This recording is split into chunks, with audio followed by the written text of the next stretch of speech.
जय श्री राधे राधे मित्रों, कैसे हैं आप लोग। उम्मीद करती हूँ आप लोग अच्छे ही होंगे। आपके अपने चैनल राधे राधे में आप सबका बहुत बहुत स्वागत है। आइए हम आज बात करेंगे परशुराम जयंती की। तो आप सबको मालूम होना चाहिए परशुराम हैं कौन। दरअसल मैं आपको यही बताना चाहती हूँ कि हिंदुओं के लिए, ब्राह्मणों के लिए तो परशुराम को भगवान मान के पूजो, या परशुराम को शिक्षक के रूप में पूजो, या परशुराम को आप भाई बंधु चाहे जो भी समझ के पूजो। लेकिन इतना याद रखना कि हिंदुओं के लिए, ब्राह्मणों के लिए उनके सर का ताज हैं। उन्होंने धर्म के खिलाफ हमें जो सिखाया है, जो कहा है, उसके बारे में हमें जानना ही चाहिए। परशुराम भगवान के रूप में अवतार लिए, ब्राह्मण के यहाँ अवतार लिए। वो ब्राह्मण थे, लेकिन फिर भी उन्होंने कैसे आवाज़ उठाई थी, ये सब के बारे में मैं आपको बता रही हूँ। इसलिए आज मैं आपको सिर्फ यही बताऊंगी परशुराम जयंती 2025 कब है।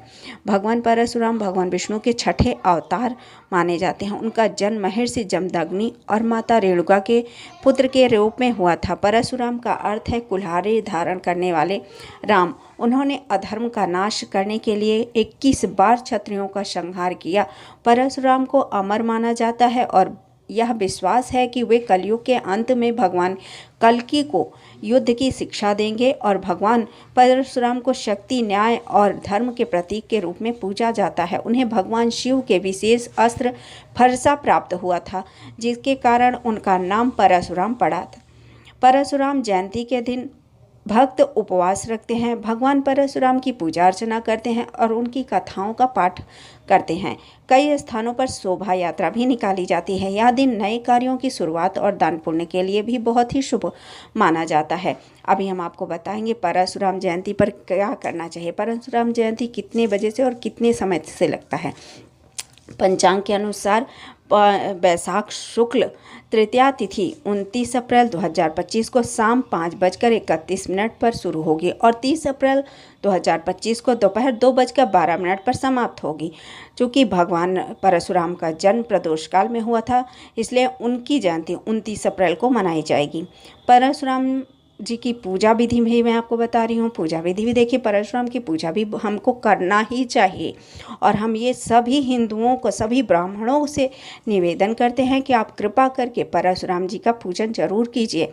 परशुराम जयंती के दिन सुबह ब्रह्म मुहूर्त में उठकर स्नान करें, शुद्ध वस्त्र धारण करें, भगवान परशुराम का ध्यान करते हुए व्रत और पूजा का संकल्प लें। इस दिन व्रत रखने की परंपरा है। फिर जल से भरकर कलश, फूल, अक्षत, रोली, दीपक, गंगा जल, चंदन, तुलसी पात्र, नारियल, मिठाई, पंचामृत आदि तैयार करें। घर के मंदिर में या साफ सुथरे स्थान पर परशुराम जी की मूर्ति का चित्र स्थापित करें। दीपक जलाएं, पूजन आरंभ करें। भगवान विष्णु या परशुराम जी के मंत्रों का जाप करें और आचमन, स्नान, वस्त्र, गंध, धूप दीप नैवेद्य आदि अर्पण करें। आखिर में भगवान परशुराम और भगवान विष्णु की आरती करें। अपनी क्षमता अनुसार ब्राह्मणों या जरूरतमंदों को दान करें। इस दिन अन्न, वस्त्र, तांबा और चंदन दान विशेष रूप से शुभ माना जाता है। परशुराम कहने, अब यह तो बहुत सारे लोग कहते हैं परशुराम जयंती मनाएंगे क्यों, परशुराम मारते थे। अरे परशुराम का महत्व क्या है ये भी तो सबको समझना चाहिए। परशुराम भगवान विष्णु का छठा अवतार माना जाता है, जिन्होंने पृथ्वी को अत्याचारी शासकों से मुक्ति कराने के लिए जन्म लिया था। वे धर्म, न्याय और साहस के प्रतीक हैं। उनकी पूजा करने से भक्तों को आत्मविश्वास, निर्भयता और शांति मिलती है। परशुराम ब्राह्मण होते हुए भी क्षत्रियों के गुणों से युक्त थे। शक्ति और ज्ञान के अद्भुत सामान्य का प्रतिनिधित्व करते थे। उनकी पूजा से ज्ञान, शक्ति और न्याय की प्रेरणा मिलती है। माना जाता है कि भगवान परशुराम चिरंजीवी हैं और आज भी पृथ्वी पर तपस्या कर रहे हैं। यह जयंती अक्षय तृतीया के साथ मनाई जाती है, जो स्वयं में एक अत्यंत शुभ तिथि है। इस दिन किए गए दान और शुभ कार्य अक्षय फल देते हैं। इस दिन दान और तर्पण करने से पितृदोष से मुक्ति मिलती है। भगवान परशुराम की पूजा शत्रुओं पर विजय और सुरक्षा प्रदान करती है। इसी तरह भगवान परशुराम की पूजा हम सबको करनी चाहिए, हम सारे हिंदुओं को करनी चाहिए। और भगवान परशुराम की जय बोलो, भगवान परशुराम की आरती करो, भगवान परशुराम की पूजा करो।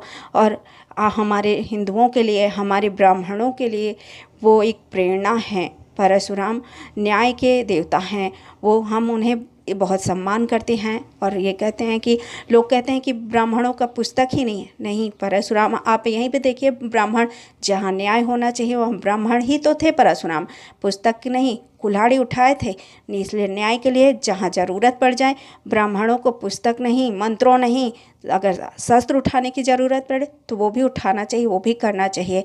इसलिए जय सिया राम, जय परशुराम और जय श्री राधे कृष्ण, जय राधे राधे। मित्रों, आप लोगों को अगर मेरा वीडियो पसंद आए तो लाइक कीजिए, शेयर कीजिए और सब्सक्राइब कीजिए। जय श्री राधे।